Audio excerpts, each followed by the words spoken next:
Histoire commence avec le protagoniste qui n'a pas envie de conduire ce soir, il allait rentrer chez lui, prendre une douche et aller se coucher. Mais soudain, une belle fille a sauté sur la route, mais elle tenait un couteau. Elle est montée dans sa voiture, mais le protagoniste s'est indigné en disant qu'elle aurait dû attendre et monter dans sa voiture. Mais elle a commencé à le menacer et lui a dit d'aller à Zonguo immédiatement. Il a eu peur d'elle et l'a remercié de l'avoir choisi. Au bout d'un moment, elle a commencé à lui demander son téléphone, mais le protagoniste a dit qu'il avait un vieux inutile. Elle était furieuse contre lui et a dit qu'elle s'en fichait et qu'elle avait besoin. Elle a pris son téléphone et a appelé la police. Elle a dit qu'elle s'appelait Mei et qu'elle était étudiante à l'école Zijin et a signalé que son ami avait été kidnappé. Le protagoniste lui a dit, est-ce qu'elle l'a menacé juste pour se rendre à Zonguo?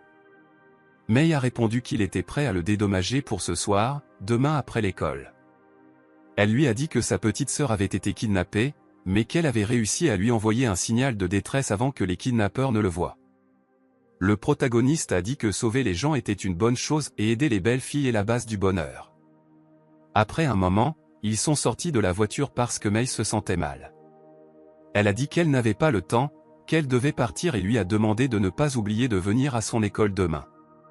Le protagoniste a trouvé cela étrange et s'est demandé si elle y. Soudain, une fille blonde s'est approchée de lui et lui a demandé s'il voulait s'amuser. Mais il a répondu que. Elle lui a suggéré de revenir demain et qu'il pourrait facilement la retrouver. À ce moment-là, Mei est entrée dans un vieux bâtiment et a trouvé sa petite sœur appelée Vivi.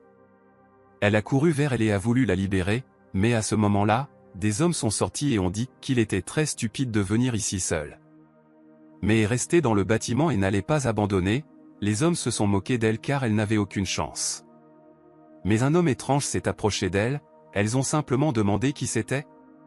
Un couteau dans les mains et il leur a dit qu'il était le chauffeur de cette fille et qu'elle avait oublié ses affaires dans sa voiture et qu'il était venu les. Mais s'est exclamé sur la raison de sa venue, car elle n'est pas en sécurité ici. Le chef de gang a dit à ses hommes de tuer ce chauffeur. Les gangsters voulaient le frapper avec un tuyau de fer, mais au dernier moment, le protagoniste a disparu, les hommes n'ont pas compris où il avait disparu. Il était sur la boîte en fer, ils ont essayé de le frapper à nouveau, mais il a facilement esquivé un autre coup. Le chef du gang a demandé pourquoi il s'était mis en travers de leur chemin, il a répondu qu'il n'était qu'un simple chauffeur et qu'il était venu rendre l'objet d'un client. Mei s'est demandé comment il osait plaisanter dans une telle situation. Les bandits ont alors décidé de l'attaquer tous en même temps, mais le protagoniste n'a eu aucun mal à les maîtriser et en quelques minutes, tous les bandits étaient inconscients. Mei l'a admiré et s'est demandé s'il n'était vraiment qu'un simple chauffeur de taxi. Mais il s'est avéré que l'un des bandits faisait semblant, il a pris une arme et a pris Mei en otage. Les bandits ne pouvaient pas tuer Mei, car ils avaient besoin d'elle et de sa petite sœur en vie. Il a commencé à tirer sur le protagoniste, mais au dernier moment, il lui a lancé un couteau et lui a transpercé le bras. Il y avait une ventouse à côté de lui, il a donné un coup de pied et a frappé le bandit au visage. Mei ne comprenait pas qui pouvait faire une chose pareille parce que le protagoniste se comportait comme un chevalier descendant du ciel sur un dragon. Soudain, une équipe du SWAT a fait irruption et a rassemblé toutes les personnes présentes, y compris le protagoniste. L'équipe du SWAT a déclaré que les otages avaient été sauvés avec succès et que plusieurs suspects avaient été arrêtés. Les parents de Mei et de Vivi sont arrivés, ils étaient incroyablement heureux que leur fille soit cette sauve. L'officier du SWAT a ordonné d'attacher tous les suspects, mais le protagoniste s'est exclamé qu'il y avait eu une erreur et s'est qualifié de citoyen modèle qui rend la justice, mais l'officier du SWAT ne l'a pas cru, il a ordonné d'enquêter sur l'affaire. Mais le capitaine est venu les voir et leur a dit que ce n'était pas nécessaire, comprenez pas ce. Le capitaine a dit qu'il s'occuperait personnellement de cet homme. L'équipe du SWAT savait que leur capitaine était connu, alors ils ont parié un paquet de cigarettes que le protagoniste ne tiendrait pas 3 minutes. Mais soudain, le capitaine s'est approché du protagoniste, l'a appelé patron, lui a tendu une cigarette et lui a demandé ce qu'il faisait ici. Protagoniste lui répond qu'il ne fait que se dégourdir les muscles. Il enlève ses menottes et dit au capitaine qu'il devrait apprendre à être vigilant, alors et prudent. Le capitaine se sent gêné et répond qu'il a déjà appris à faire cela. Le protagoniste lui demande de ne plus l'appeler patron car il est désormais un chauffeur de taxi régulier. Le protagoniste a été transféré à Zijin, il s'est promis de bien travailler au lycée, d'aller à l'université pour obtenir une licence. Le lendemain, le professeur a présenté un nouvel élève à toute la classe, il a dit qu'il serait désormais dans leur classe et lui a demandé de se présenter. Mais le protagoniste a dit qu'il s'appelait Feng, mais le professeur demandait tous ceux. Camarades de classe qui l'ont vu sont immédiatement tombées amoureuses. Mei et Vivi n'en revenaient pas car c'était lui qui les avait sauvés. Les camarades de classe voulaient se moquer de lui car ils pensaient que Feng était très arrogant. Il a planté son pied, tomba le visage contre le sol.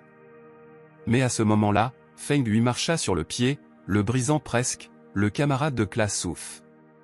Feng s'assit à son bureau et le camarade de classe lui dit qu'il ferait mieux de ne pas s'en prendre à Liao, après que. Feng demanda, est-il vraiment si fort que ça, dit que Liao n'est pas particulièrement fort, mais que la Ligue Céleste derrière lui est étonnante, beaucoup de gens l'épée pour ne pas être touchés, ce sont les Yakuza de l'école. Feng s'excite et demande, s'ils collectent de l'argent, est-ce que cela signifie qu'ils sont riches? Pendant la récréation, deux hooligans se sont approchés de lui et lui ont dit que tout le monde devait leur payer 2000 yuan pour leur protection, sinon ils seraient handicapés à vie. Tan s'est exclamé que les frais n'étaient que 2000 yuan, alors pourquoi ont-ils doublé le prix pour Feng? Il a dit que Feng lui avait marché sur le pied, qu'il devait donc payer les médicaments, et que la prochaine fois, il devrait se taire et ne pas trop parler.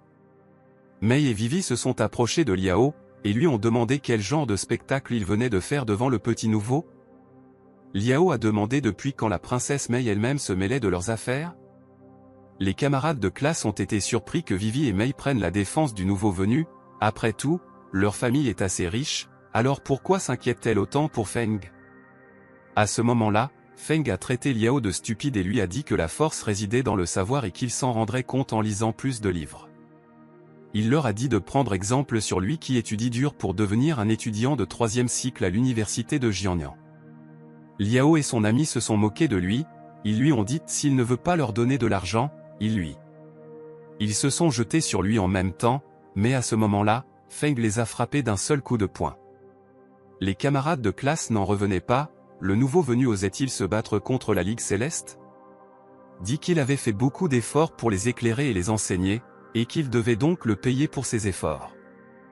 Il savait que dès qu'ils sortiraient de la salle de classe, ils couraient immédiatement vers leur patron comme des chiens. Feng s'est approché d'eux et leur a dit de transmettre un message à leur patron pour qu'ils viennent le voir après l'école pour payer sa défense. Feng a dit à Liao de s'assurer qu'il transmette ce message, sinon il les battrait sévèrement. Tout le monde était choqué que Feng exige un paiement pour avoir défendu la Ligue Céleste. Mei voulait prendre l'initiative, mais à un moment donné, les choses ne se sont pas déroulées comme prévu. À ce moment-là, le professeur est entré dans la classe et a dit que la cloche avait déjà sonné. Elle a dit qu'elle avait entendu dire qu'il y avait une nouvelle venue dans la classe, alors elle a décidé de la présenter à nouveau. Son nom est Jun et elle est le professeur d'anglais. Il a trouvé la leçon très ennuyeuse et après quelques minutes, il s'est endormi. Jun l'a vu dormir, elle s'est approchée de lui et a voulu le frapper sur le bras avec un magazine mais il a soudainement retiré sa main. Elle a essayé de lui pousser la tête, mais Feng a parfaitement esquivé sa main. Jun s'est exclamé qu'elle ne croyait pas qu'il. Vivi a dit que sa blague était allée trop loin et qu'elle n'était plus drôle. Jun a voulu lui donner un coup de pied mais a accidentellement heurté la chaise, c'est alors que Feng s'est réveillée. Elle était très en colère contre lui et lui a dit en anglais que la classe n'était pas un endroit pour dormir. Feng a commencé à lui parler en anglais, il s'est excusé et a dit que la nuit dernière il n'avait pas bien dormi et qu'en classe. Elle a dit que ce n'était pas la raison et que s'il s'endormait encore en classe, il s'envolerait par les fenêtres et écouterait la leçon à l'extérieur. Feng a demandé si elle avait dit qu'il irait à la maison de la veuve, Jun ne pouvait pas croire que Feng la taquinait. Après quelques minutes, elle a été surprise de constater que la prononciation de l'anglais de Feng était claire, voire meilleure que la sienne. Elle lui a dit qu'elle lui pardonnait cette fois-ci, mais que la prochaine fois, il devrait penser à gérer son temps plus sagement. Les camarades de classe ne pouvaient pas imaginer que Feng se révélerait meilleur que le professeur, beaucoup de camarades sont tombés amoureux de lui. Feng avait combattu à l'étranger pendant plusieurs années et l'anglais était devenu sa langue maternelle. Après quelques 30 minutes, le cours d'anglais s'est terminé et à ce moment-là, une foule de personnes de la Ligue Céleste. Tang a été très effrayé et a dit à Fang que la Ligue Céleste était très en colère contre lui et qu'il ne serait pas capable de les combattre et de les vaincre, et lui suggéra de s'enfuir de la classe. Mais il était trop tard, le patron de la Ligue Céleste est entré dans la classe et a dit « Qui est Feng ici? Qui a osé le provoquer ?» Feng l'a vu et s'est mis à rire bruyamment, il a dit qu'il ne pensait pas que leur patron serait un nain. Le patron a souri méchamment et a dit qu'il avait fini. Feng leur a dit de laisser Tang partir en premier car il n'avait rien. Liao s'est exclamé que Tang était en train de l'aider et qu'il ne le laisserait pas partir si facilement. Le patron a dit qu'aucun homme ne les quitterait aujourd'hui et leur a demandé de sauter sur Feng et de lui faire lécher ses chaussures. Mais Feng a attrapé le patron par la gorge à une vitesse incroyable et lui a demandé s'il pouvait maintenant répéter ce qu'il venait de dire. Feng lui a tordu les bras et a dit à Tang de s'approcher et de frapper le patron, mais Tang est resté stupéfait et a eu très peur. Feng lui a demandé s'il voulait devenir un vrai homme, il devait aller jusqu'au bout, sinon il resterait un lâche inutile. Tang s'est souvenu que Wang l'avait malmené pendant des années et qu'il avait dû le supporter. Tang a crié qu'il voulait être un lâche et qu'il ne voulait pas être malmené toute sa vie parce qu'au fond de lui, il voulait être un vrai homme. Il a commencé à frapper le patron et a dit qu'il ne pouvait plus l'intimider. Tang a dit que si Feng devenait le patron, il serait heureux de le suivre. Mais à ce moment-là, Feng a dit que Tang venait de frapper leur patron et qu'il voulait se venger. Tang était stupéfait et n'arrivait pas à y croire. Feng a proposé de protéger Wang, mais il devait le payer ou il le jetterait par la fenêtre. Wang a répondu qu'il n'avait pas d'argent. Après un moment, Tang a apporté l'argent et Feng lui a dit de rendre l'argent à ses camarades de classe qui avaient payé pour sa protection. Wang a dit de le laisser partir car il avait reçu l'argent. Feng l'a attrapé par le cou et l'a emmené jusqu'à la fenêtre, dit qu'il ne le laisserait pas partir car il pourrait revenir pour se venger. Puis Feng l'a jeté par la fenêtre, il a dit qu'il espérait qu'il survivrait. À ce moment-là, tout le monde s'est précipité hors de la salle de classe, pensait que Wang était mort. Tang était très effrayé, il a demandé ce qu'il devait faire, parce que si Wang mourait, il serait en partie responsable. Feng lui a dit de se calmer, parce que Wang était maintenant couché dans la poubelle et qu'il était conscient. Et maintenant, après un tel incident personne ne rira. Après un moment, Feng est sorti et des hommes en costume noir l'attendaient, ils lui ont dit de monter lentement dans la voiture. Il y avait un homme dans la voiture, il lui a demandé s'il savait qui. Feng l'a reconnu parce que c'était le père de Vivi et qu'il s'appelait Guetian, un homme d'affaires célèbre et un philanthrope. Feng a pensé que Guetian voulait le remercier d'avoir sauvé sa fille et lui a dit qu'1 million de yuan suffit. Guetian lui a ri au nez et lui a dit qu'avant d'en parler, il voulait lui demander quelque chose. Il lui a demandé s'il suivait sa fille. Après tout, lorsque sa fille a été kidnappée, il n'était qu'un simple chauffeur de taxi et se trouvait par hasard dans les parages, mais aujourd'hui, il s'est transformé en lycéen. Feng a répondu que ce n'était qu'une coïncidence. Après tout, c'est peut-être le destin, car il ferait mieux de penser au fait qu'il pourrait devenir son gendre, et alors il n'aurait pas à le payer, et à l'avenir partagerait des dizaines de biens avec lui. Guetian a demandé avec colère, pense-t-il vraiment qu'il plaisante avec lui? Feng a répondu, pourquoi avouerait-il quelque chose qu'il n'a pas fait? A répondu qu'il allait appeler la police tout de suite. À ce moment-là, Feng a commencé à le frapper pour son insolence. Le chauffeur et les gardes de sécurité ont été distraits par eux et à ce moment-là, ils ont percuté le camion. Mais Feng a attrapé Guetian, l'a jeté par la fenêtre et ils ont survécu. Feng a dit qu'il n'y avait personne dans le camion, il a demandé à Guetian s'il pensait qu'il l'avait piégé.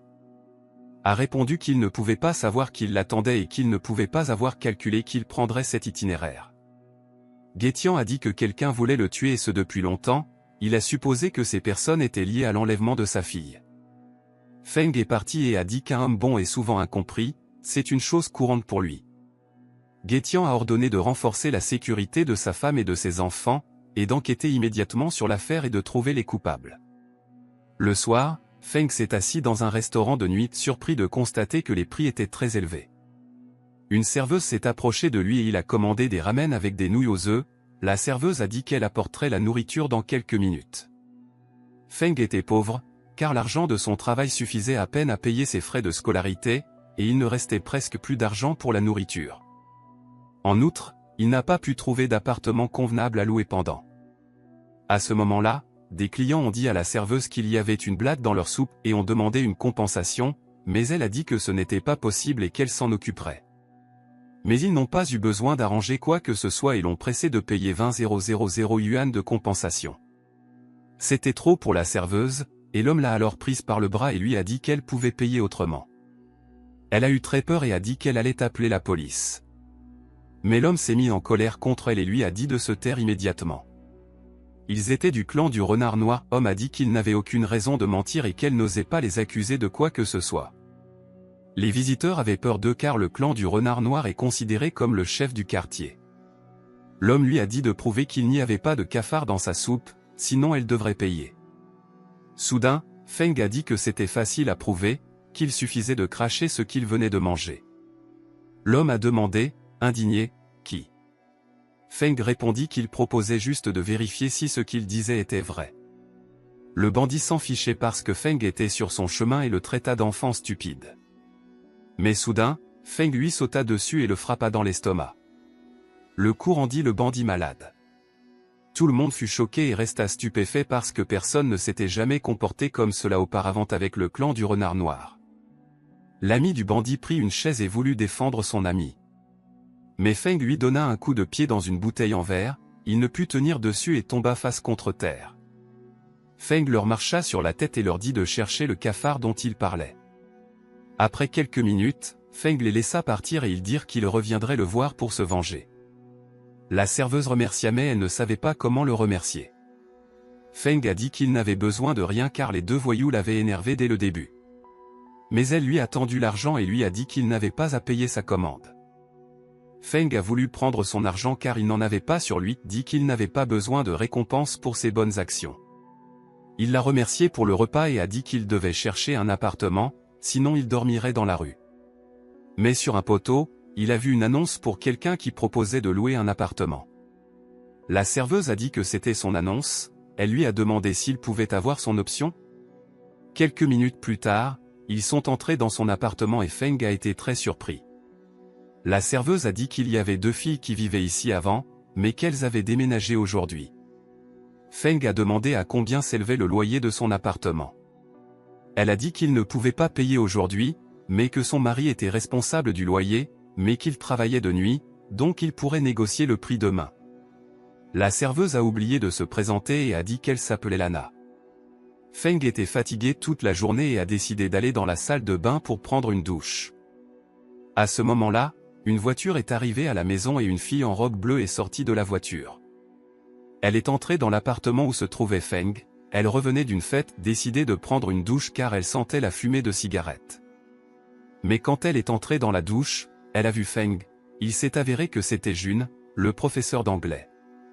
Après quelques minutes, Feng est sortie de la douche et a appelé Lana, elle s'est excusée auprès d'elle car elle pensait que deux filles avaient déménagé mais il s'agissait en fait d'une seule. Elle a dit qu'elle serait bientôt là pour s'excuser personnellement de la situation. Feng s'est excusé auprès de l'enseignant, dit qu'il n'avait pas apporté ses affaires, qu'il quitterait donc l'appartement, et a promis de ne dire à personne qu'il l'avait vu comme ça. L'enseignante lui a dit qu'il pouvait rester avec elle. Feng est allé vers elle et a commencé à la remercier de ne pas avoir quitté son visage. Elle a dit qu'il pouvait rester ici, mais qu'il de Estelle ne lui pardonnerait. Jun lui a dit qu'il devait participer à un concours national d'anglais qui aurait lieu dans un mois. Feng a été surpris parce qu'il pensait qu'il devrait lui masser les épaules tous les jours. Elle a dit qu'ils devaient éviter les soupçons et les regards suspicieux, et qu'ils devaient garder secret le fait qu'ils avaient une relation de professeur à élève. Feng a demandé comment il devait expliquer à tout le monde qu'ils vivaient dans le même appartement. Quelques minutes plus tard, Lana est entrée, Feng lui a menti et lui a dit que Jun avait un lien de parenté avec lui. Lana les a crus et leur a proposé de venir demain au café où elle travaille et de leur offrir un dîner gratuit. Ce soir-là, Wang est venu voir son frère et s'est plaint d'avoir été humilié aujourd'hui à l'école par un nouvel élève et un pauvre homme du nom de Tan et qu'il l'avait ensuite jeté à la poubelle. Son frère ne pouvait pas accepter que son frère soit traité de la sorte et lui a dit qu'il réglerait. Le lendemain, Mei a dit à Vivi qu'il devrait parler à Feng, mais Vivin n'était pas ses affaires et a dit à Mei d'y aller seule. Vivi s'est moquée d'elle et lui a demandé si elle aimait vraiment Feng, c'est peut-être pour cela qu'elle a peur de l'aborder. Mei a eu le courage de l'aborder, elle l'a invité à sa fête d'anniversaire. Feng a été surpris et a dit qu'il viendrait à ça. Elle a dit que son père aimerait aussi le voir Azal remercier personnellement. Après un certain temps, Liao est venu voir Feng et lui a dit que le principal l'appelait d'urgence dans son bureau. Feng est entré et a vu Tang debout dans une pose ridicule et a demandé ce qu'il faisait ici. Il lui a donné le document de punition de l'école et lui a demandé d'écrire une lettre d'explication de 5000 mots et de s'excuser personnellement auprès de Wang pour l'avoir jeté à la poubelle. Feng a été surpris parce que le nom de famille du directeur était aussi Wang. Il a demandé si lui et cette brute étaient liés. Directeur a répondu que cela n'avait rien à voir avec cette affaire, mais que sans son oncle Gaiaxian, il aurait été expulsé de l'école pour avoir jeté un élève par la fenêtre hier, directement dans la poubelle. Feng s'est demandé si Gaiaxian avait dit au directeur qu'ils étaient apparentés, car il savait qu'il aurait des ennuis pour cette affaire. Au bout d'un moment, Feng et Tang sont sortis du bureau. Tang a dit que le principal et Wang étaient vraiment liés. Feng a remarqué qu'à chaque fois que Tang parlait de la famille Wang, il se mettait très en colère. Tang s'est exclamé qu'il détestait toute la famille, mais qu'il ne pouvait rien y faire puisqu'elle avait plus d'influence. Feng lui a demandé, s'il avait le choix entre la famille Wang et la famille Gaiaxian, qui choisirait-il? Tang répondit que bien sûr il choisirait la famille Gaiaxian. Il lui demanda s'il était vrai que Gaiaxian était son oncle. Feng sourit et dit que c'était presque. Liao et son ami ont vu que Feng et Tang étaient sortis du bureau du principal sans aucune punition. Liao était furieux et a dit qu'il devrait le dire à Wang. Après l'école, Tang a invité Feng chez lui pour le déjeuner, mais ils ont soudainement été arrêtés. C'était Wang et son aîné Bart Shen, ils sont venus chez lui pour se venger de l'incident d'hier. À ce moment-là, Feng a ressenti quelque chose de très mauvais. Tang était furieux, il a dit que leur père était un grand magnate et que son père, Wang et Shen étaient responsables de la mort de sa mère et qu'ils avaient aussi cassé la jambe de son père. Soudain, Wang a éclaté de rire et a traité sa mère et son père d'inutiles. Feng a demandé à Tang de se calmer, il a demandé à Wang ce que son grand frère attendait de lui. A répondu qu'ils étaient venus se venger de l'incident d'hier. Après tout, Shen va lui casser les jambes aujourd'hui et le rendre handicapé pour le reste de sa vie. À ce moment-là, Feng l'a de nouveau pris à la gorge et lui a demandé s'il ne se rendait pas compte à qui il s'adressait.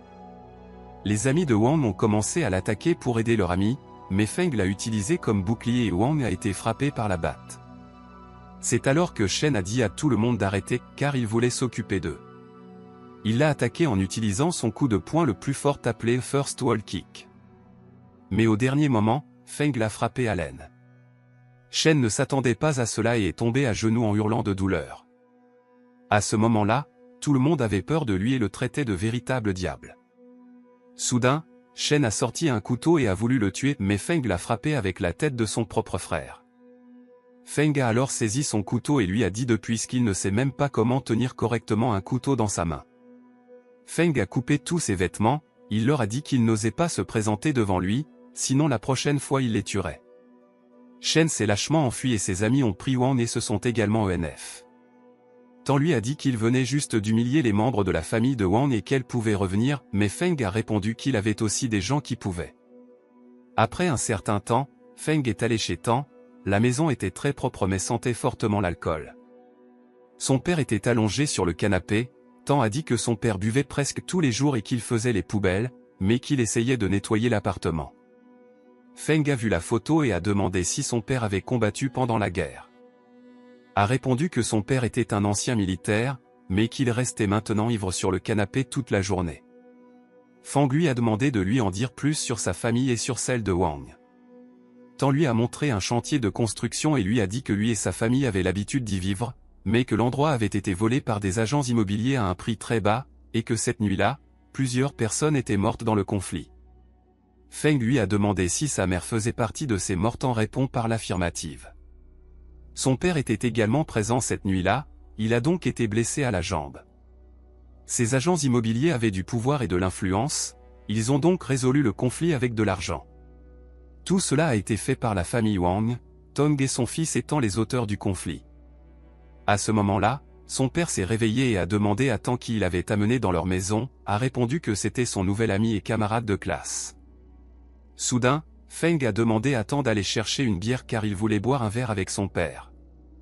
Tang l'a écouté et a couru jusqu'au magasin, mais à ce moment-là, Feng s'est levé et a dit qu'il voulait avoir une petite séance de combat avec lui.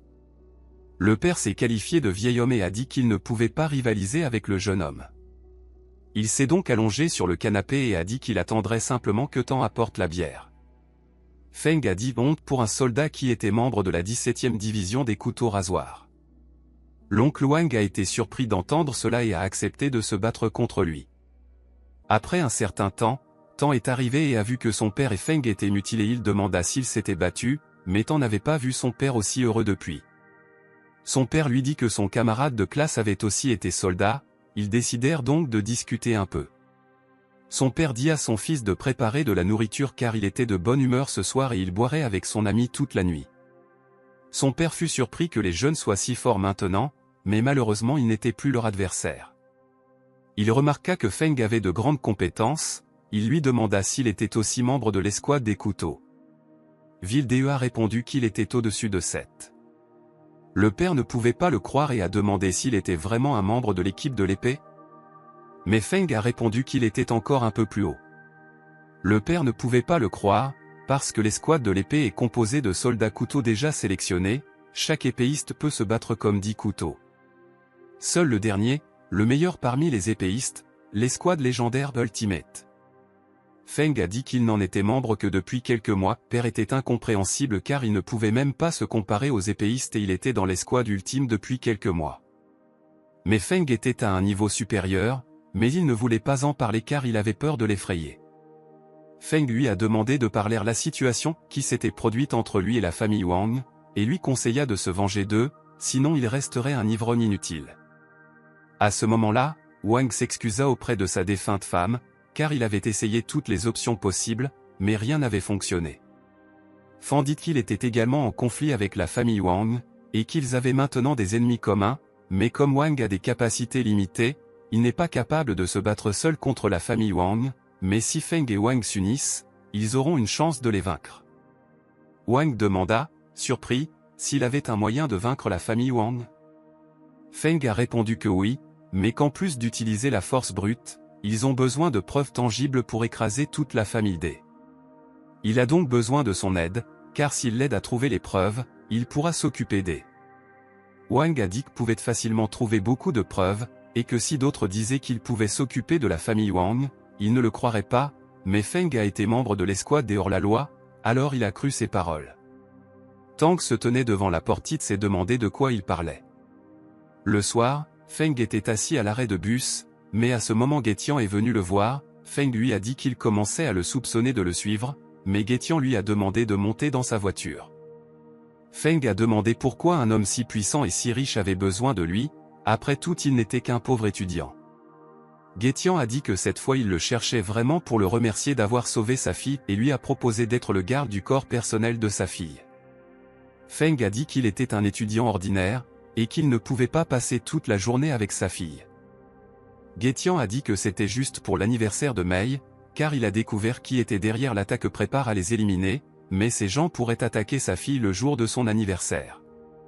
Sa fille n'a pas aimé les gardes du corps qu'il proposait, alors elle a décidé de le trouver.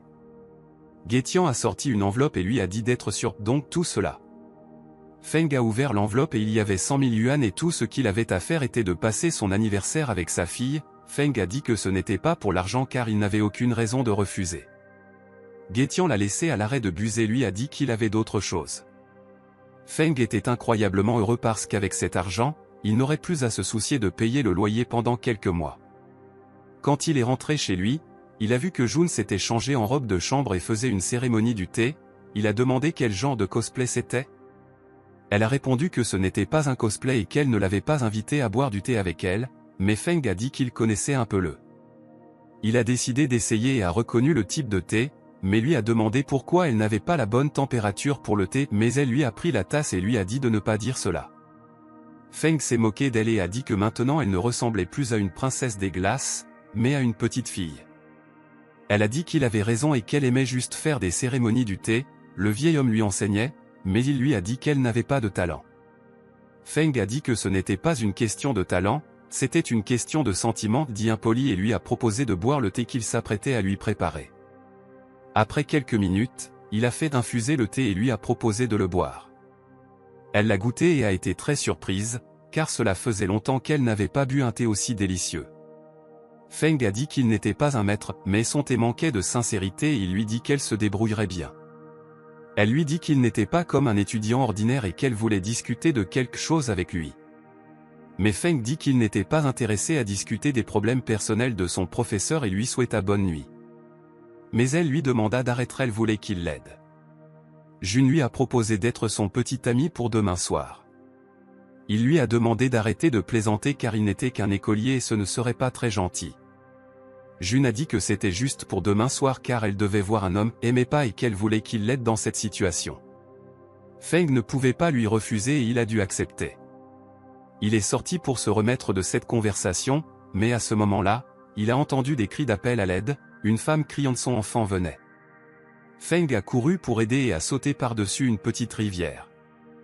Un des bandits l'a vu et a averti tout le monde que quelqu'un venait de sauter par-dessus la rivière et courait vers eux. Ils ont commencé à courir vers la voiture, mais Feng est arrivé à temps et a frappé l'un des.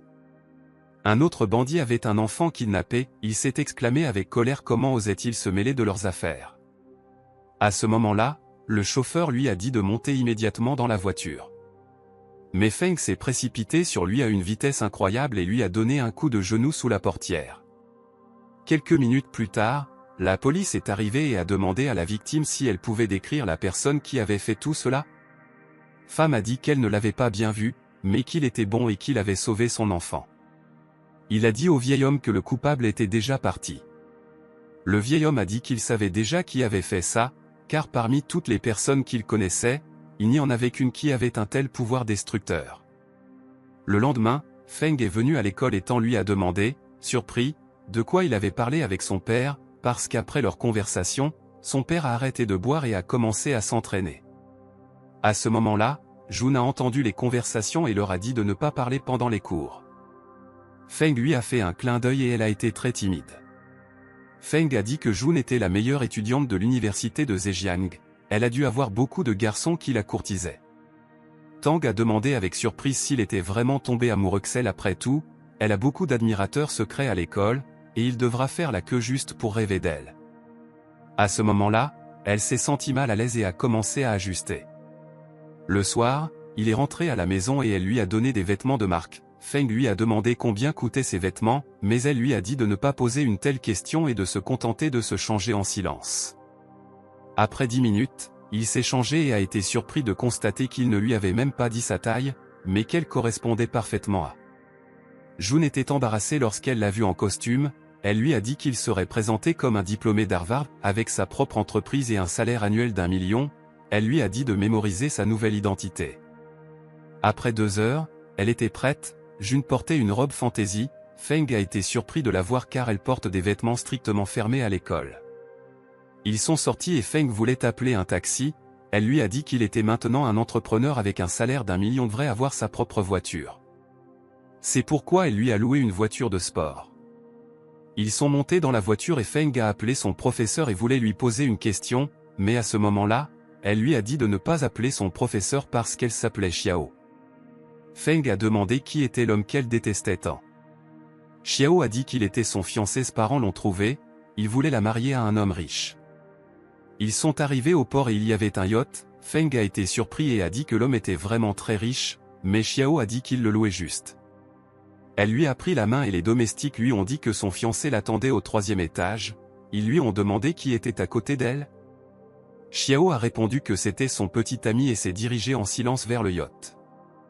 Feng a appris que ce type faisait partie de la famille de Situ à Pékin, il a entendu dire qu'elle était satisfaite de sa taille et que personne n'osait s'opposer à eux à Pékin. Xiao lui a demandé comment il savait cela, Feng a dit qu'il l'avait entendu de la bouche du vendeur de légumes en bas de chez lui. Mais Xiao a dit qu'un vendeur normal ne pouvait pas être au courant. À ce moment-là, ce type est venu les voir avec un bouquet de fleurs, il a dit qu'il l'attendait depuis. Mais elle les a refusées et a dit qu'elle n'aimait pas les. Il a jeté les fleurs et a demandé pourquoi elle avait quitté Pékin et a dit qu'il avait l'air encore plus beau depuis leur dernière rencontre. Monsieur Situ les a invités à un somptueux dîner, car ils ont mangé des steaks de bœuf dont la viande avait été apportée de l'étranger. Xiao a voulu refuser, mais Feng lui a dit qu'il était impoli de refuser un dîner.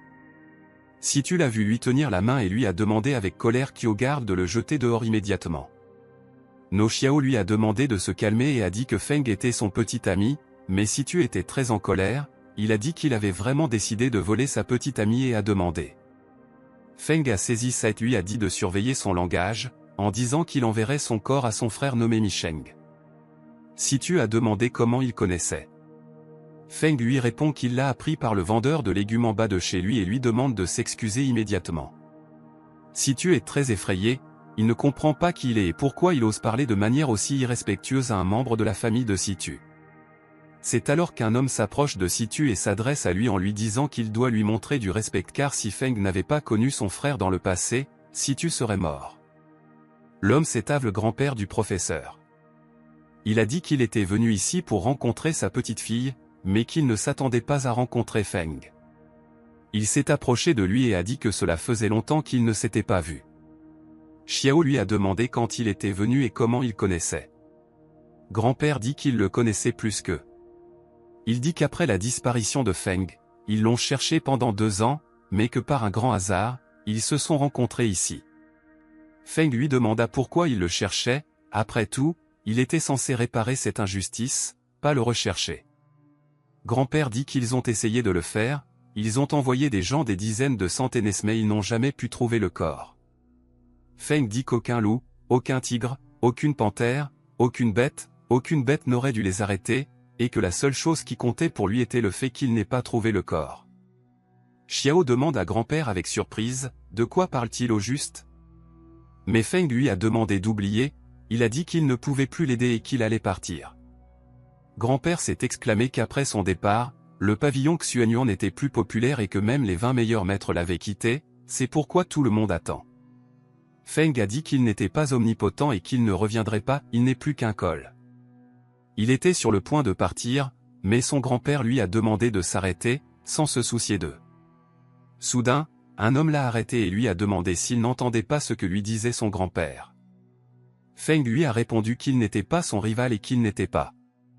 L'homme lui a saisi l'épaule et l'a traité d'arrogant. Mais à ce moment-là, Feng lui a saisi la main et lui a donné un coup de poing dans l'estomac, qui l'a fait voler contre le mur. Xiao n'a pas compris ce qui se passait ici et a demandé à tout le monde d'arrêter mais l'homme ne voulait pas s'arrêter, il l'a attaqué, mais Feng a esquivé et l'a frappé à nouveau. L'homme s'est excusé auprès de son grand-père d'avoir perdu contre lui, mais son grand-père lui a demandé de ne pas s'en vouloir car il a été vaincu par un homme inhabituel. Après tout, il a perdu contre le soldat le plus fort de Chine, meilleur soldat du monde, 100, et le meilleur tueur, 3, le surnom de Feng est King. Feng est allé dans une boîte de nuit et a bu de l'alcool, il a commencé à se rappeler comment il fuyait les adversaires avec sa petite amie, mais quand ils ont couru vers la falaise, elle est tombée et Feng n'a pas pu la sauver. Soudain, une fille est passée à côté de lui et a accidentellement touché sa main ce qui a amené Feng à se renverser de l'alcool sur. Elle s'est excusée et a dit qu'elle l'avait fait accidentellement. Feng a dit que ce n'était pas grave et a demandé s'il y avait quelque chose qu'il pouvait faire pour l'aider. Mais à ce moment-là, elle s'est penchée vers lui et Feng n'a pas réalisé ce qu'elle allait faire. Il lui a demandé de prendre son temps et lui a proposé de parler et d'apprendre à se connaître. Mais elle lui a demandé de se taire car elle avait des ennuis. À ce moment-là, des hommes sont entrés dans le club, le meneur leur a dit comment ils pouvaient ne pas remarquer que la fille avait disparu. Ils essayaient de la retrouver comme si elle s'était enfuie, aurait encore plus d'ennuis. Après un moment, ils sont partis et Feng lui a dit qu'elle pouvait sortir. Elle l'a remercié pour son aide et s'est excusée d'avoir sali ses vêtements. Feng était contrarié car il pensait avoir rencontré l'élu, mais ce n'était qu'une rencontre passagère. Après 10 minutes, ces hommes l'ont attrapé demandé une vidéo, mais la jeune fille leur a dit qu'elle n'avait rien filmé. Ils sont passés devant Feng et elle lui a demandé d'appeler la police de toute urgence. Un voyou s'est approché de lui et lui a dit qu'il ferait mieux d'oublier ce qu'il venait de voir, sinon il ne pourrait plus rien voir du tout. En s'éloignant, il a dit n'ose pas provoquer le clan du renard noir. En entendant le clan du renard noir, Feng était furieux et s'est mis à se taper la tête sur la table. Tout le monde était choqué et ne comprenait pas pourquoi Feng avait fait ça. Feng était très en colère parce qu'il avait trop souvent entendu parler du clan du renard noir ces derniers temps. Le chef s'est approché de lui et lui a demandé d'où il venait et s'il savait de quel club. Les visiteurs le reconnurent, il était connu sous le surnom de Cyclope, mais l'un d'entre eux demanda qui était Cyclope. Il dit que dans le gang des 4 renards, il y a 4 maîtres célèbres, un grand requin blanc, un chien noir, un tigre fou et Cyclope. Ils ont tous des traits distinctifs, chacun est violent et fort, et ils ont tous des gens puissants derrière eux. Cyclope dit que quand quelqu'un vient dans leur club pour faire des affaires ou juste pour boire un verre, ils le considèrent comme leur frère, mais quand les visiteurs lui causent des problèmes, ils ne peuvent pas rester. Il lui demanda comment il s'appelait. Feng a répondu qu'il s'appelait Shérif Chat Noir et leur a dit de lever les mains. On a dit à Cyclope qu'il avait simplement trop bu, il a répondu qu'ils avaient une réputation et qu'il ne serait pas bon de la ruiner à cause de gens comme lui. Cyclope a dit que s'il n'aimait pas le service, il pouvait exprimer son opinion dans le livre « Désolé ». Feng a dit qu'il n'irait nulle part et il va d'abord s'occuper de cette fille parce qu'il veut l'emmener avec lui. Cyclope a dit que cette fille venait de filmer leurs négociations confidentielles et que si elle ne leur rendait pas la vidéo, il ne pourrait pas la laisser partir.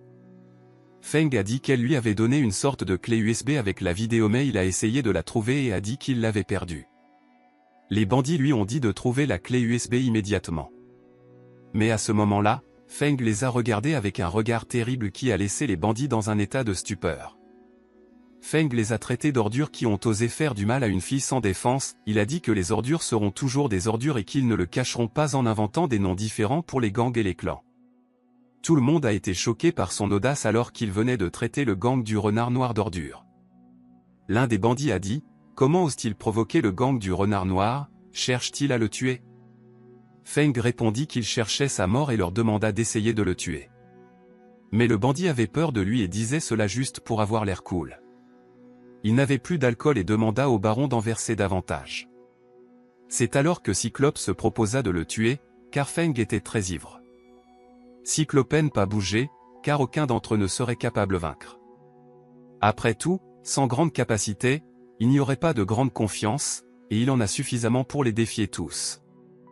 Mais s'il le provoque, il ne peut pas refuser car il est leur chef et doit défendre l'honneur du Black Fox Gang.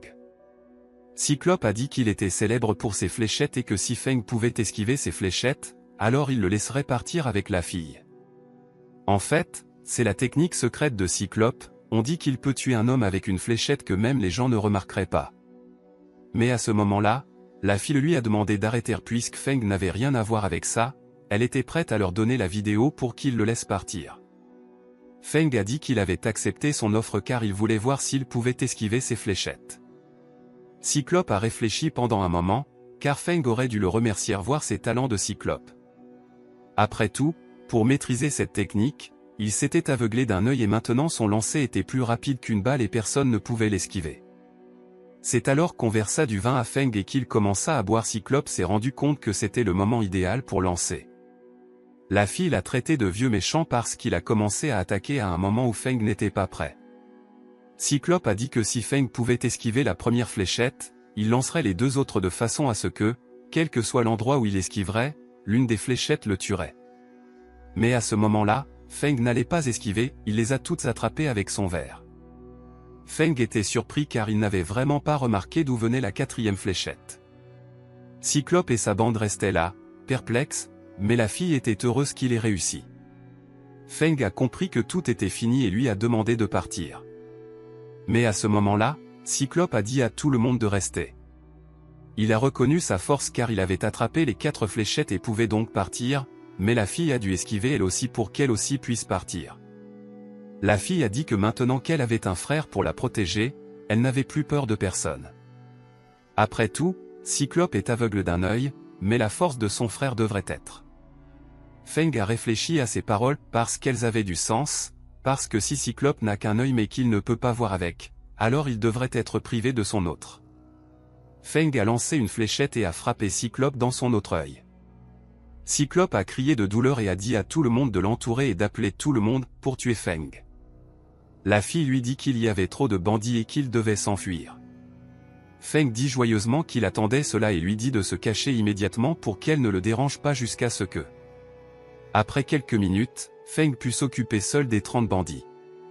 Le Cyclope s'exclama que ce n'était pas grave parce qu'aujourd'hui il n'avait vaincu que le plus faible des 4 grands maîtres de la bande du Renard Noir, autres viendront le venger.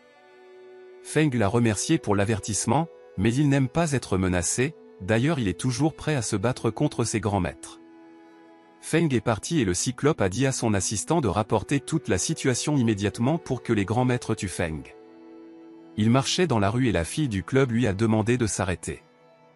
Feng lui a dit qu'elle n'était pas en danger maintenant, Alors pourquoi l'a-t-elle suivi? S'appelait Tseng et qu'elle voulait le rencontrer, elle a dit qu'elle était journaliste stagiaire à Yangchen News. Feng a compris pourquoi elle avait enregistré les conversations du gang sur les vols et pourquoi il la poursuivait. Tseng a dit qu'elle obtiendrait des preuves et que cette fois, tout le gang irait en prison. Mais Feng lui a dit qu'elle était très naïve. Elle a demandé pourquoi. Il lui a répondu qu'elle pensait vraiment qu'un groupe aussi important et puissant irait en prison à cause de quelques preuves. Il lui a conseillé d'oublier ce travail et de quitter la ville, sinon elle pourrait oublier une vie tranquille. Il est monté dans sa voiture, est parti et a dit qu'il se reverrait peut-être, mais elle lui a dit de laisser son numéro de téléphone. Mais il l'a ignoré, elle était très hallucinée et n'allait pas quitter ce travail, et a promis de mettre tous les membres de ce groupe en prison. Le matin, Cyclope est venu voir le patron, lui dit qu'il l'a laissé tomber et qu'il a perdu le visage du gang du renard noir. Le patron demande une explication. Cyclope dit qu'il est peut-être plus faible que tous les autres grands maîtres, mais que ce type est incroyable et qu'il n'a jamais rencontré quelqu'un comme lui. À ce moment-là, le grand maître surnommé Requin Blanc entre, le patron lui demande s'il a appris quelque chose.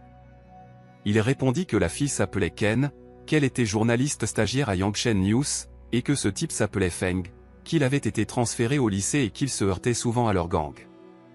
Crazy Tiger l'avait reconnu, car il avait récemment entendu dire que Feng avait vaincu Wang Shen en quelques coups de poing, et il demanda au patron de délaisser.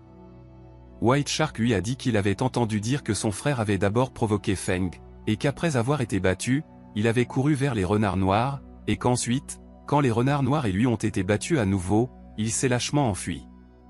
Et maintenant, Feng est venu les voir et a provoqué son ami, et maintenant il veut prendre les gars et se venger de lui. White Shark lui a demandé s'il voulait se venger de leur gang ou de sa famille. Tigre Fou s'est mis en colère contre lui et le requin blanc a proposé de se battre. Mais le patron les a arrêtés et a laissé le tigre s'occuper de lui en lui disant de faire place nette, car un homme comme Feng est dangereux pour eux et s'il le faut, il ne ménagera pas ses efforts pour le tuer. Feng est rentré à la maison et a vu que Jun s'était endormie sur le canapé. Il s'est inquiété pour elle et a voulu la couvrir de sa veste pour qu'elle n'attrape pas froid. Mais elle a eu peur de lui et l'a giflé. Feng a demandé avec surprise, comment avait-elle autant de force? Dit qu'elle ne l'avait pas fait exprès, car elle ne savait pas qu'il rentrerait si tard et qu'il lui ferait très peur. Feng a dit qu'il avait garé la voiture dehors et qu'il voulait aller se coucher. Mais elle l'a arrêté et s'est excusée pour ce qui s'est passé aujourd'hui. Elle ne savait pas ce qui s'était passé entre lui et son grand-père, et elle ne savait pas pourquoi son grand-père était venu là. Elle a supposé qu'ils se connaissaient tous les deux depuis longtemps, et son grand-père l'appelait le roi qui a secoué le monde. Feng a dit, comment un roi peut-il devenir une personne aussi pauvre, et elle était plus apte à être un roi. Elle lui a demandé pourquoi il avait transféré au lycée. Et comment fait-il pour connaître des gens de Pékin et lui demander qui il est vraiment? Feng lui demanda pourquoi elle ne le croyait pas, parce qu'il lui avait dit qu'il n'était qu'un simple collégien. Le lendemain, Feng se rendit à la fête d'anniversaire de Vivi. Il fut accueilli dans leur maison par un majordome nommé Dongbo, qui lui dit qu'il avait été prévenu de sa venue. Mais Dongbo réfléchit, car s'il osait entrer dans la chambre de la dame, il ne quitterait plus jamais cette maison. Feng demanda où se trouvait maintenant Monsieur Guetian, répondit que Monsieur Guetian était déjà parti en voyage d'affaires. À ce moment-là, Monsieur Bao entra. Le majordome le salua joyeusement car il pensait qu'il était un bon admirateur de Mademoiselle Vivi, il pensait qu'il allait certainement déranger Feng. Bao dit qu'il était venu tôt aujourd'hui car c'était l'anniversaire de Vivi et qu'il avait préparé un grand cadeau. Il dit que Feng avait l'air minable et demanda quel genre de cadeau il avait préparé pour Vivi. Entrée et était très heureuse de voir Feng. Bao lui a dit qu'elle avait l'air incroyable aujourd'hui. Feng a dit qu'il ne pouvait pas s'empêcher de venir à accent grave Mademoiselle Vivi. Mais Vivi lui a demandé de ne plus l'appeler ainsi. Bao était heureux de déjà mal à l'aise avec Feng. Bao lui a offert un piano qu'il avait spécialement fait venir de l'étranger pour plusieurs millions de yuan, car elle avait récemment dit qu'elle voulait apprendre à jouer du piano. Feng lui a offert à son tour des crêpes avec du lait. Bao s'est moqué de lui car Feng a apporté de la nourriture achetée dans la rue. Mais Vivi a dit qu'elle aimait vraiment les crêpes au lait et qu'elle aimait son cadeau. Après un moment, Vivi est montée dans la chambre. Elle ne comprenait pas pourquoi elle avait pris un cadeau de lui alors qu'elle n'aimait même pas la nourriture de la rue. Elle se demandait ce qu'il pensait d'elle, mais ce sentiment lui faisait plaisir. À ce moment-là, Feng et Bao étaient assis dans le salon. Bao s'est présenté à nouveau et a dit « C'est-il qui ?» Feng dit qu'il connaît son grand-père et lui demande s'il est le petit-fils de Jiaoji, n'est-ce pas? Bao dit que le nom de son grand-père est en fait Yuan, et non Jiaojing. Dongbo dit que ce n'est pas grave que Feng ne connaisse pas Monsieur Bao, il fait partie des 8 personnes d'élite de Yangshen, elles sont toutes talentueuses et riches, et seules les personnes haut placées les connaissent. Par exemple, le talent de Monsieur Bao est la musique, en particulier le piano, il a gagné de nombreux prix pour cela et on l'appelle le meilleur joueur.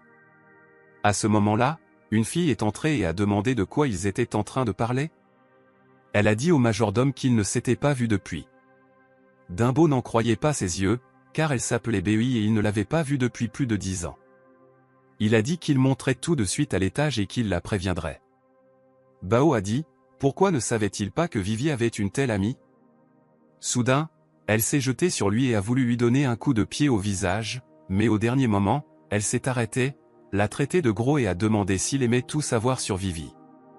Feng fut surpris car ses attaques étaient assez rapides.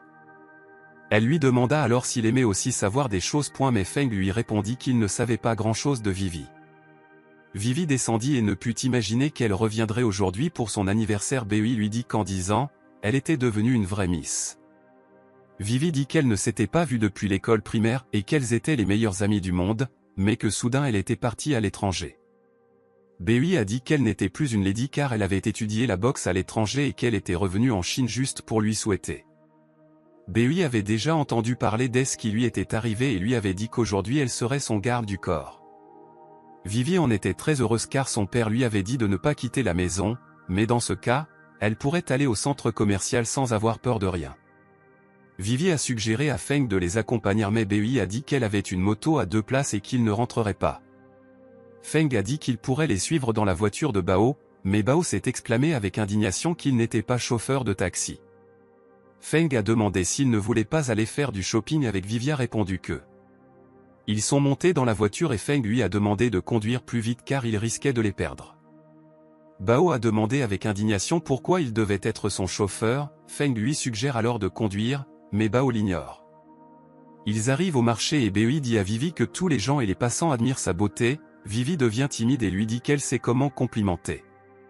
Feng dit que Vivi et Bei dépensent l'argent de Monsieur Guetian si facilement. Mais Bao lui dit de se taire et lui demande pourquoi il lui fait faire tout le travail le plus difficile. Lui a répondu qu'il n'avait pas encore réalisé toute la situation, s'il veut se promener dans le magasin avec Vivi, c'est bien mieux que de jouer du piano pour elle. Bao a demandé, surpris, s'il pensait vraiment cela.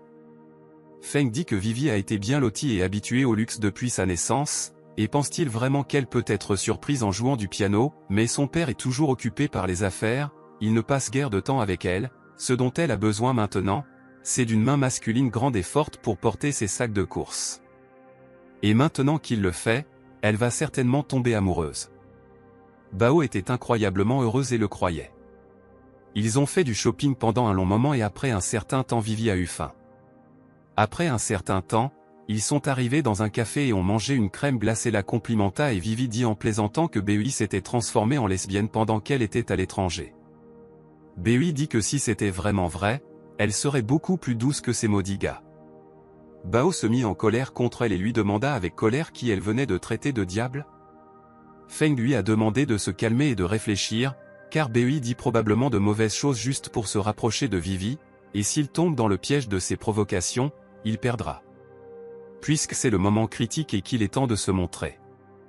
A dit, pense-t-il que c'est tout ce qu'il peut faire, c'est facile pour lui. Bao s'est exclamé, si Vivi aime manger du steak dans ce restaurant, alors il est prêt à acheter le restaurant et à le donner à Vivi. Vivi l'a remercié pour sa générosité mais elle a dit qu'elle ne mangeait pas souvent de steak. Bao était incroyablement heureuse alors qu'elle le remerciait pour la première fois. À ce moment-là, un serveur est passé près d'eux et a pris un couteau, mais Bei lui a soudainement jeté le couteau et a voulu tuer le serveur parce qu'elle pensait qu'il voulait tuer Vivi. Mais soudain, son couteau s'est retrouvé au plafond, cloué par une fourchette. Il s'est avéré que le serveur n'avait pas l'intention de tuer Vivi, il avait simplement oublié de poser le couteau sur une table voisine. Bei a été surprise de demander à Feng, c'est lui qui l'a fait, comme il avait non seulement prévu qu'elle lancerait le couteau, mais qu'il avait aussi lancé la fourchette pour que son couteau change de trajectoire. Feng a répondu qu'elle avait juste besoin de se détendre, car le manque de concentration engendre des erreurs, et ce n'est pas parce qu'ils ont pu tuer un serveur innocent. Bui a eu peur et lui a demandé qui il était. Feng a répondu qu'il n'était que le camarade de classe de Vivi, et qu'est-ce qui la surprenait tant? Mais Bui ne l'a pas cru.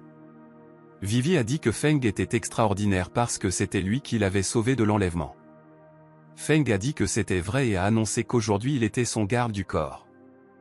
Après le restaurant, ils sont allés au parc et ont passé un bon moment à faire des tours de manège. Vivi était très heureuse, jamais autant amusée auparavant. Vivi voulait aller aux toilettes et B lui a proposé de l'accompagner. Une fois aux toilettes, B commençait à envoyer des messages sur son téléphone. On lui a répondu que c'était une erreur idiote car elle avait presque révélé sa véritable identité. B s'est excusée et a envoyé un message disant qu'elle pensait que c'était le tueur qui voulait toucher la prime sur la tête de Vivi. On lui a envoyé un message que la prime est vraiment alléchante et que de nombreux assassins s'y sont attaqués, qu'elle devrait donc accélérer et ne laisser aucune chance aux autres assassins. B a répondu qu'il ne lui avait pas dit qu'il y aurait un maître fort avec un pouvoir incroyable près de la cible et qu'il interférait avec son plan. Lui trouverait une autre personne et qu'elle l'aiderait secrètement, que son employeur leur avait clairement fait que Vivi devait être tuée aujourd'hui ou qu'il n'y aurait pas de récompense. B éteint son téléphone et l'a jeté à la poubelle. À ce moment-là, Feng est entré dans les toilettes des filles et toutes les filles lui ont dit d'appeler la police. Feng a dit qu'il était garde du corps et que là où Vivi se trouvait, il devrait être là. Bui s'est demandé s'il savait qui elle était et s'il la suivait exprès ou s'agit-il simplement d'un pervers qui profite de l'occasion pour se faufiler dans les toilettes pour dames. Quelques minutes plus tard, ils rentrent chez eux et Vivi la remercie pour cette journée.